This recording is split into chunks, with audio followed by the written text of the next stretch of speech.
Selamat pagi Bapak Ibu Saudara sekalian.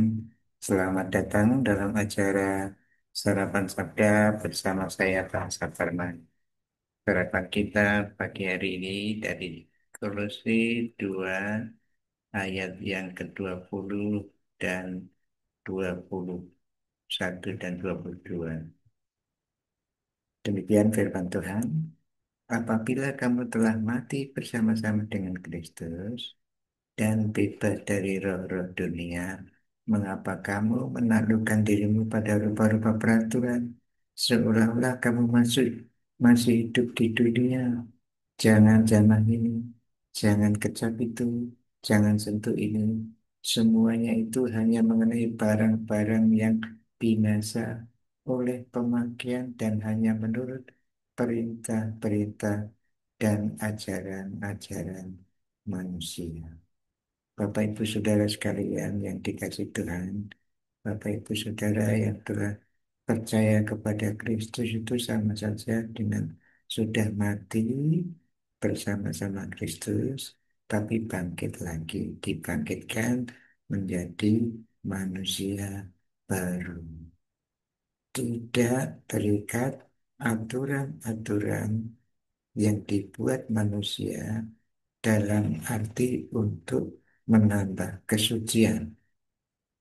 Kesucian hidup itu tidak tergantung aturan manusia yang melarang ini, melarang makan ini, melarang pegang ini, melarang sentuh ini, dan semuanya itu aturan-aturan yang dibuat oleh manusia yang tidak mendorong untuk pertumbuhan rohani.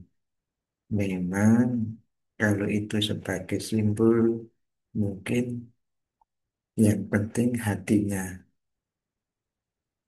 Jadi bukan sentuhannya, kecapannya, lalu zamannya bukan itu.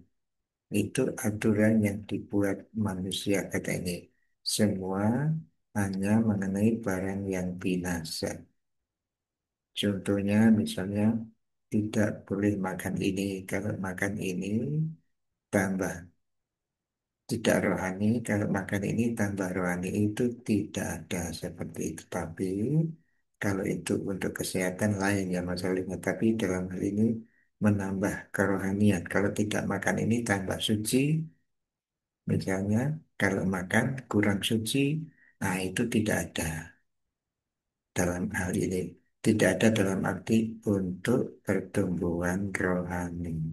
Kalau jasmani mungkin jangan makan ini karena kesehatan. Nah itu bisa dimengerti, tapi bukan untuk hal rohani.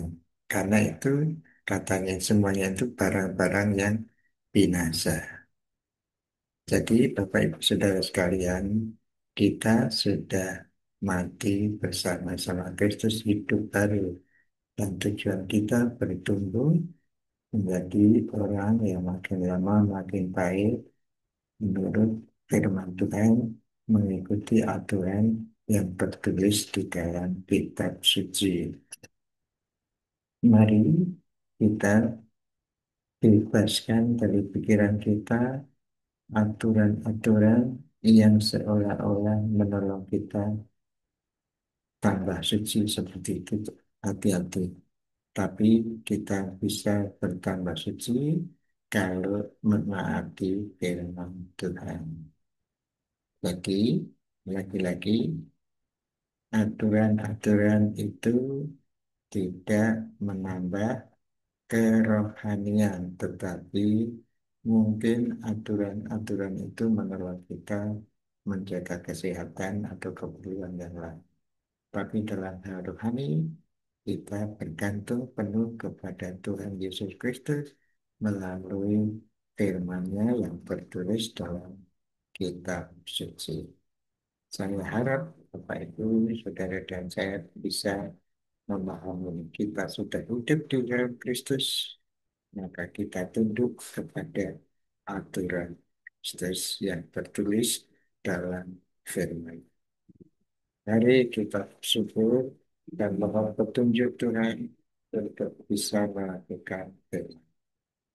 Tuhan Yesus, terima kasih atas ajaranmu bahwa kami sudah mati bersama-samamu tapi bangkit lagi. Sehingga hidup kami menurut Engkau, bukan menurut dunia ini. Menurut Engkau, menurut firman yang tertulis dan Tuhan berikan kepada kami. Hari ini biarlah kami mengikuti rencanamu, mengikuti aturanmu, dan tidak mengikuti aturan manusia untuk pertumbuhan rohani kami. Terima kasih dalam nama Tuhan Yesus. Amin. Selamat berkarya Bapak Ibu Saudara sekalian. Selamat beraktivitas. Tuhan Yesus memberkati Bapak Ibu Saudara dan saya. Amin.